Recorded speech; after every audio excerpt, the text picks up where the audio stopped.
Am fost și mi-am schimbat cauciucurile de cele de vară cu cele de iarnă și la întoarcere surpriză, la un bumper sau ceva, mașina făcea ca și cum ar fi fier pe fier sau zgomot ăsta foarte puternic.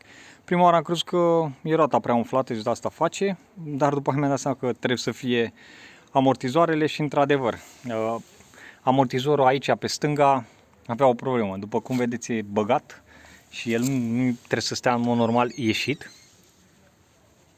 El ar trebui să stea așa, chiar și după ce îl băgați, el să revină la poziția aceasta. El nu mai face, asta din cauza că e stricat. Iar zgomotul era acesta. Ați auzit acel zgomot de fier? Exact așa se auzea, foarte înspăimântător. Am vrut să merg cu ea la service, dar tocmai din cauza asta am zis că nu ar fi dificil să merg cu ea așa. Am scos să încerc să o fac eu și m-am uitat pe câteva tutoriale pe YouTube. Ce mi-a fost cel mai frică a fost de arc. Nu știam cum o să scot arc, am crezut că trebuie cheie special și așa mai departe. Ce am folosit pentru a desface amortizorul? Păi, în primul rând, toate au cheie de 17. Pentru a desface, în primul rând, am folosit de aici, din trusă,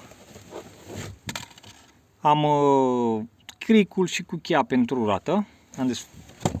Așa.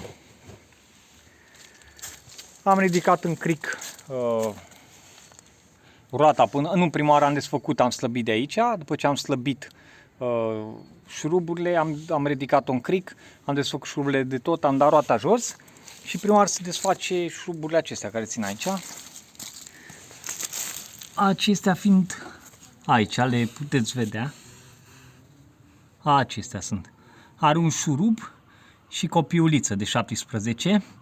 Pentru a desface trebuie să bag cu ciocanul în ea prima dată, după care am ținut cont pe partea asta, a fost mai greu să scot, a trebuit să desfac și toba de aici din capăt, șuruburile de aici de prindere a tobei și să mut toba, să o împing ca să reușesc să scot șurubul.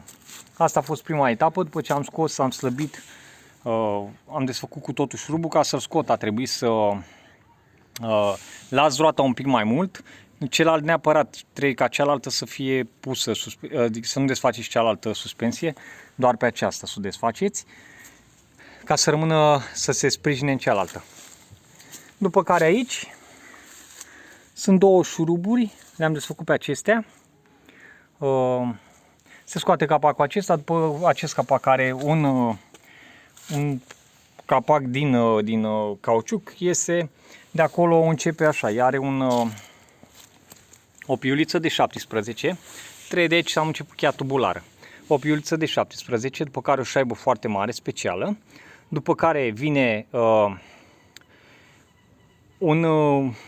o chestie din cauciuc care în formă de V, care ține pe partea aceasta, să nu treacă pe partea cealaltă, așa, iar deasupra lui este o șaibă metalică. Aici m-am chinuit foarte mult pentru că am băgat tubulara și tubulara venea exact până în vârf, deci nu mai aveam cum să pun cheia în capăt, să rotez de aia, așa, trebuie să rotez cu un mox. Am pus-o și cu un mox roteam, am reușit să o desfac. Iar după aceasta se poate scoate pur și simplu, nu e nevoie să strângeți arcul, nu e nevoie să faceți nimic, îl puteți scoate pur și simplu cu totul. Și el, după ce îl veți scoate, va arăta ceva de genul ăsta.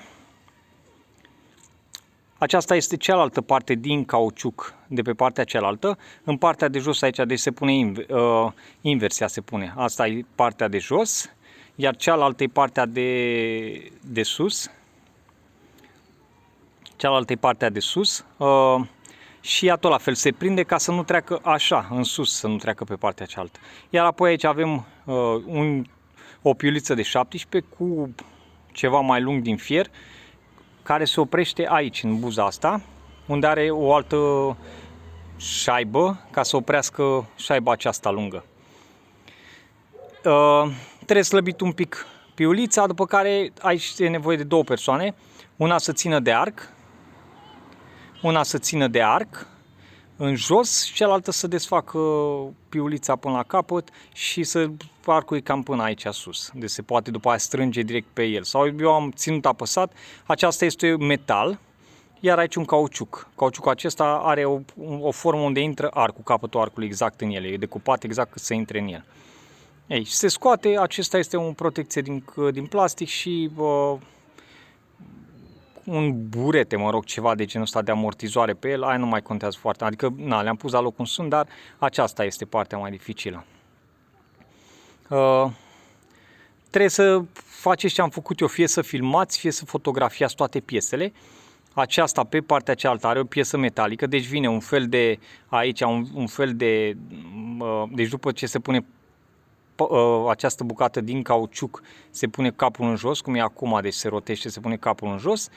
Deasupra ei, aici, se bagă o șaibă specială metalică, după care se bagă prin corpul mașinii și în partea de sus se pune o bucată de cauciuc asemănătoare cu aceasta, deci cu partea în jos, și o șaibă metalică are așa, cea e mai mare, după care vine cealaltă piuliță de 17 cu șaiba aceea metalică ultimă, mai mare și specială. Cred că așa este în caz de se tocesc cele de cauciuc să nu treacă prin metal. Aceea ține fiind mai lat așa, e cât gaura sau e mai mare decât gaura și nu lasă să treacă efectiv dacă vreați să se tocesc acestea din cauciuc.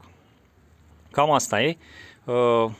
Se poate face, după părerea mea se poate face și sunt ușor de dezasamblat și de schimbat, dacă doriți. Numai că aici, într-adevăr, va trebui două persoane. Una să țină de arc apăsat, care nu este foarte greu de apăsat, bine, al meu e și uzat, dar nu cred că este un arc subțire, pentru că nu trebuie să țină foarte mult. Având o tonă mașina, nu trebuie să țină foarte mult.